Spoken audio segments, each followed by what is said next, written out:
episode 30 of the podcast. We're going to start with some statements, and we're going to play a little game of if they are true or if they are false. And then the second part, we're going to talk a little bit about customer service and expectations. This is the Creating Great Grooming Dogs podcast. I'm Chrissy Newmeyer-Smith. I'm a certified professional groomer, a certified behavior consultant for canines, and a certified professional dog trainer. And this, my friends and colleagues, is the podcast where grooming and training meet.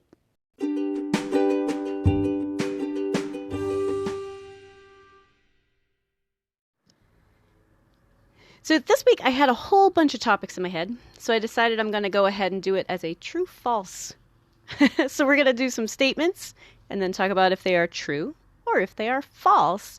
And some of these statements are pretty common. Some of these things are pretty common. And those of you who have been listening will probably know the world according to Chrissy and have some idea of what my answer is going to be. If you find that you truly disagree with any of these, let me know. I would love to discuss it. So let's go on and start with a couple of these. I've got a whole bunch of them here, but let's start with one. True or false? All dogs are motivated by food. It's an interesting one, right? All dogs are motivated by food. True or false? I am going to say false.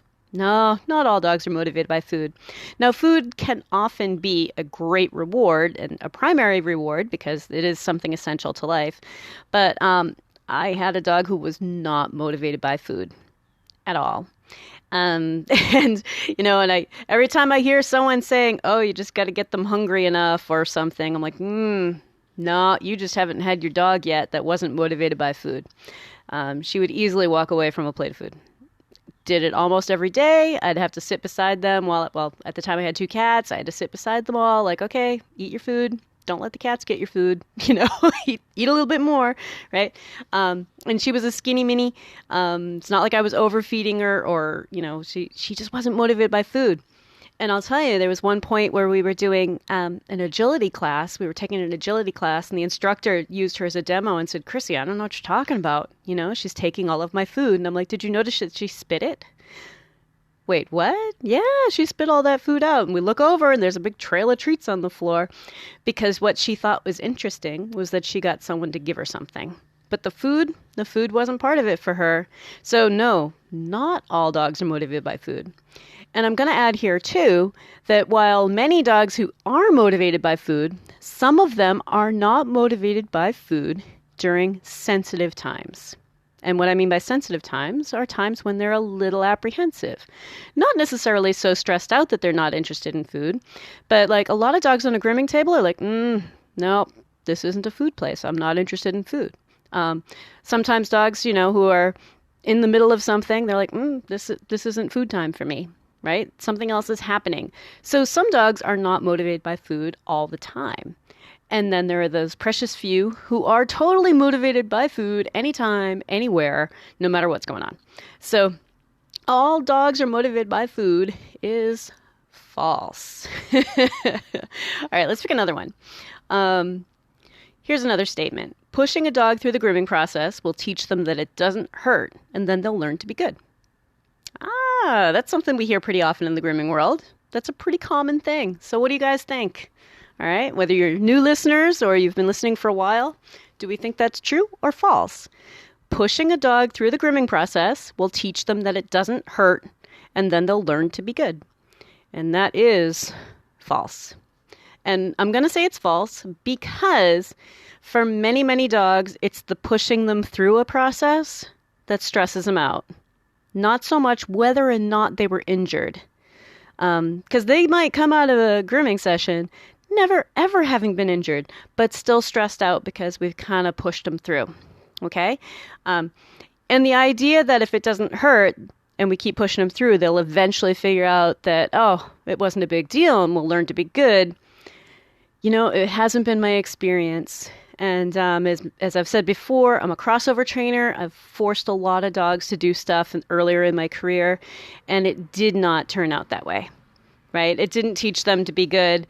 It might have taught them why bother struggling, or it might have taught them not to try to bite me or something. But that's different than our 3 C's, calm, comfortable, and cooperative.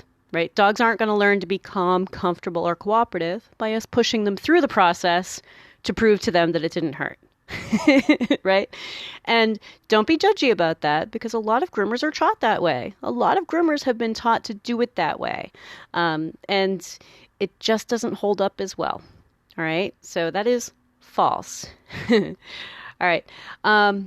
Here is another statement. This one's actually pretty common too. True or false? Dogs growl, bite, and or struggle because they don't respect us or see us as an alpha. So is that true or is that false? All right. So here's the answer. That is false. All right. The thing is that dogs that are growling or biting or struggling, it has nothing to do with respect. It has nothing to do with if they see us as someone who's in charge. It has to do with their stress level. It has to do with them feeling like they need to fight or flee. All right. So if we look at an individual dog and look at the individual behavior that we are seeing, that we can describe, that we can observe, then the labels of things like respect or alpha can fall by the wayside, and we can just take a closer look at, is this dog comfortable with this or not? Is this dog stressed? Is this dog struggling to get away? Is this dog struggling to get at us? Like what is happening in that situation and in that moment, and how can we teach the dog how to be calm, comfortable, and cooperative, or appropriate, or relaxed, or whatever it is that we need to teach them in that moment.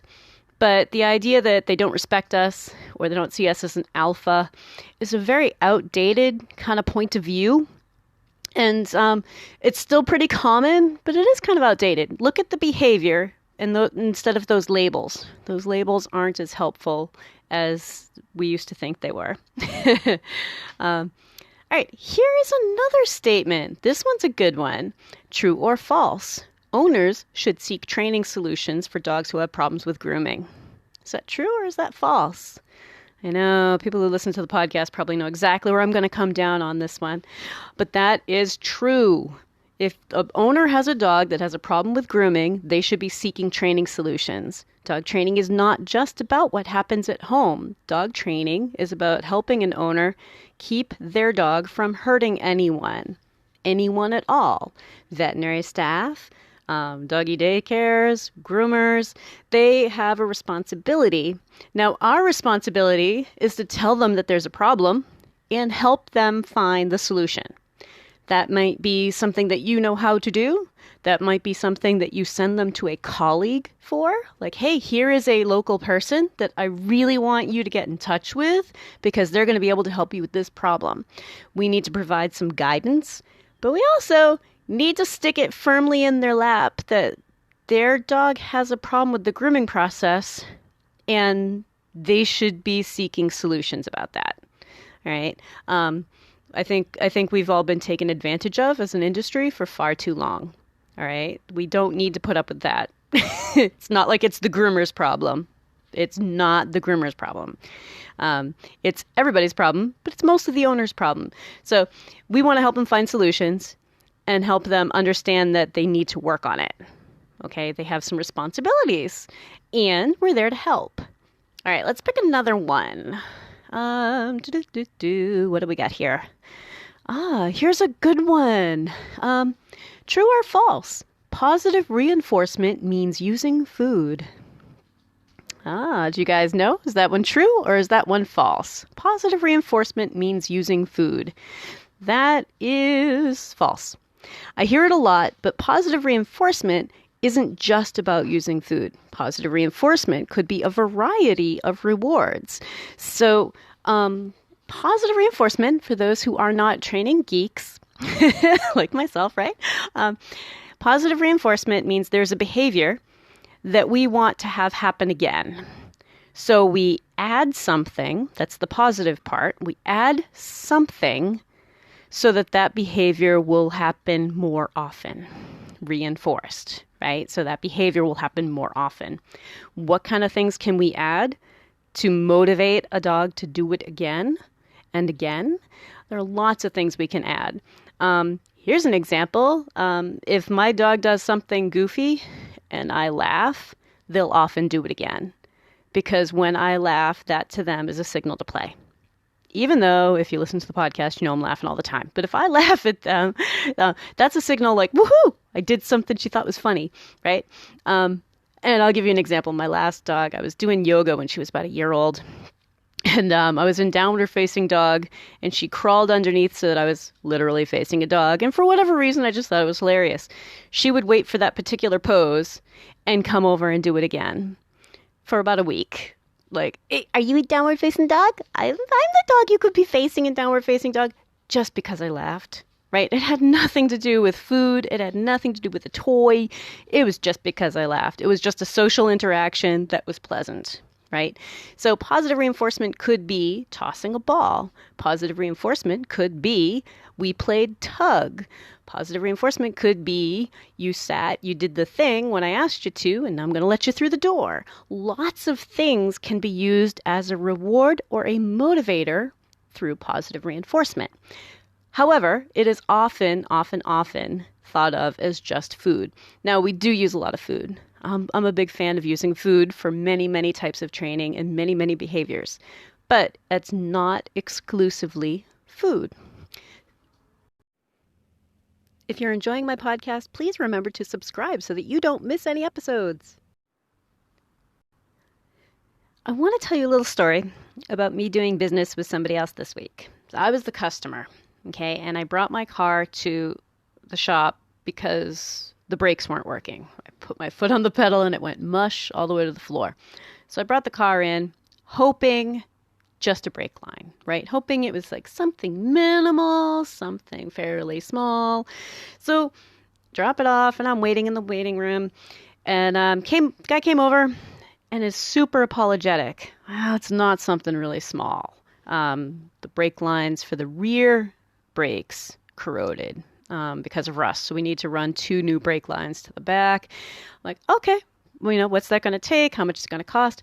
Now he's being really apologetic. He's like, oh, well, it's going to be some extra labor. It's going to take about 3 hours. And I'm like, yeah, just tell me, it's a brake job. Doesn't surprise me that my New England car that's pretty old has rust on the bottom and something rusted out.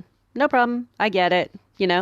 Still really apologetic. And why I'm bringing this up is because as a customer, I would rather have someone just tell me up front what my problem is and be happy to help me find a solution, right? If he came out and said, hey, we looked closer. What happened is this is what it will be for us to fix it. It's going to cost, about this much, but we won't know until we get in there if there's other types of corrosion too. Does that sound like something you'd like to book with us, right?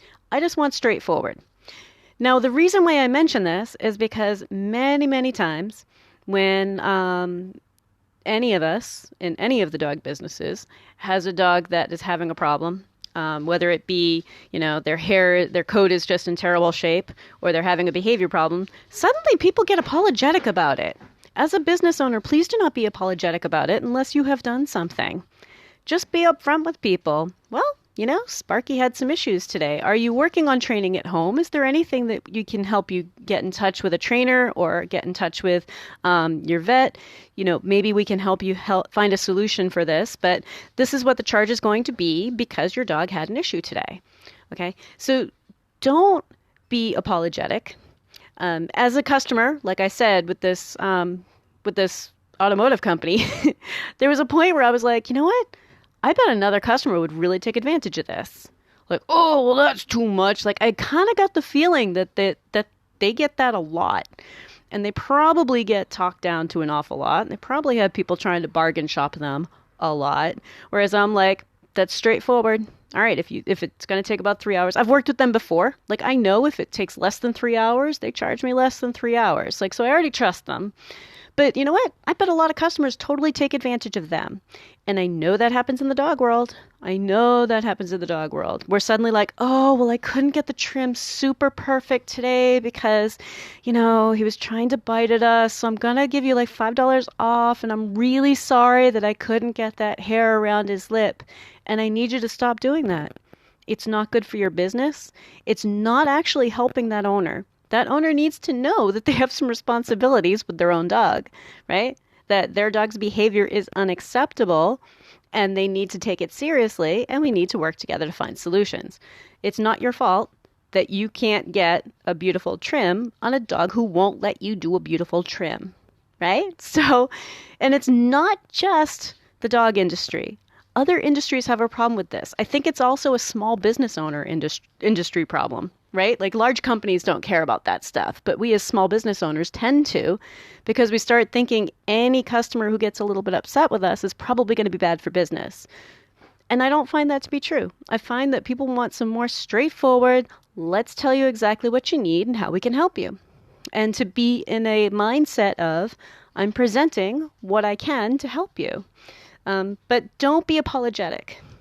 And also, not only is it a small business thing, but I also find a lot of the time people assume that it's women business owners who have a harder time with it. But this was a garage. This is a bunch of big burly guys who are also having trouble with it. I think it's something that we in the industries that we are really trying to help people, we get kind of caught up in this idea that we're disappointed if we couldn't help them as much as we wanted to. Okay? And I want you to free yourself from that. Free yourself from it. You don't need to feel like it's your responsibility to help them through a problem by just letting them off the hook, right? I probably could have gone ahead and done the brakes when they told me to, that it might be kind of corroded last summer, right? But I didn't, and I waited for them to kind of go, right? They told me there was some corrosion under there and it might come up, and I let it wait like another 8 months. But it's not about missing out on customers by charging them exactly what you're worth. You give them the option. Like, hey, this is what we're going to need to do. Or, we didn't complete his grooming today. We explained our safety policy to you before we even booked the appointment, so you understand why. And what we had to do today was work him through what we wanted to do, and we left him unfinished, and here is your bill. Ta-da! No apologies. Not apologizing. Here is your bill. This is what we charged you for our time and our efforts. And, you know, to put a stronger, some stronger wording on it, the grooming process is tricky, and we want our dogs to be able to do it, right? But we also need to help people find the solutions they need. If they don't want to, it's a luxury service, and they don't need to buy it, right? They don't need to have their dogs groomed by a professional. So if they aren't interested in teaching their dog to be good, they have other options. If they just want to go for the cheapest price, they have other options. Sadly, there are groomers out there who will do it for cheap money. And many, many groomers go out of business because of that, or totally burn out on grooming. So I don't recommend it. I recommend telling them up front, hey, this is what we do. This is what we did today. This is what we're going to charge you. And this is what we suggest for next time. And, you know, maybe give them the phone number or a business card of a trainer or somebody else who can help them with their specific problem. But like I said, as a customer, it was really kind of weird to have the guys at the garage being kind of like, kind of standoffish and apologetic that they were going to have to charge me. I'm like, all right. I mean, it actually kind of made me wonder, like, do they think I can't afford this? I mean, certainly I'm a jeans and t-shirt girl, but I don't think I look like I'm destitute, you know? Like, it's like, yeah, it's a car repair. Okay, you know? It kind of made you look around like, is there something else going on? Is this wrong? All right. But it's just because sometimes we get into this idea of wanting to help people and provide the service, and feeling uncomfortable when it's more than what we thought it was going to be, or it's more work than the average service. Does that make sense? So I want you to be thinking about, no, I'm going to come from a place of I'm being helpful. Your dog wasn't awesome today. We need to help your dog be as awesome as they can be. This is what we were able to get done. This is what we worked on. And just tell them up front, this is what we worked on, and this is what we'd like you to work on and continue to work on, and this is what we're working toward, and this is the price. Ta-da! You know? It's like, don't feel sorry that you couldn't do it. Don't give discounts because trims don't look beautiful on dogs who are not behaving. Okay. And I still see it an awful lot. And then I see stuff like, oh, well, maybe have the vet sedate the dog. But maybe we shouldn't go down that route yet until we really have someone take a behavior history with those owners. This week's weekly action step is to plan ahead for uncomfortable conversations. I want you to practice your I'm here to help and be it really peppy that talk is prepared. It'll help you stay focused and help you to not start apologizing. So for owners, your version, which is very similar to what I use when I'm bringing my dog to my vet. I want you to think about your version of this pep talk is, I'm working to teach my dog to be great for grooming and vet visits. And it's really important to me that my dog doesn't get to a point where they're scared or stressed. Today is not an emergency, so just stop if my dog can't handle something and let me know about any trouble you had or any concerns that you're having, because I'll work on it so that all future visits will go smoothly. Right? That's very proactive. It's very, I'm here to help. We're in this together. All right. The groomer version. I'm going to use the groomer version that's from the safety policy. So before you even book the dog, before you even start working, get your hands on the dog, if at any time your dog gets nervous, anxious, scared, aggressive, or even overly silly, we slow down and help your pet be calm. It's very important to us that the pets in our care are safe and stress-free. We're using sharp tools and we need to prevent injuries. So we'll work with your pet to help them feel comfortable and to build a great experience for successful grooming for your pet's lifetime. Your dog may not be finished. Your dog may not be groomed to perfection today. We will charge you for the time we spent helping your pet.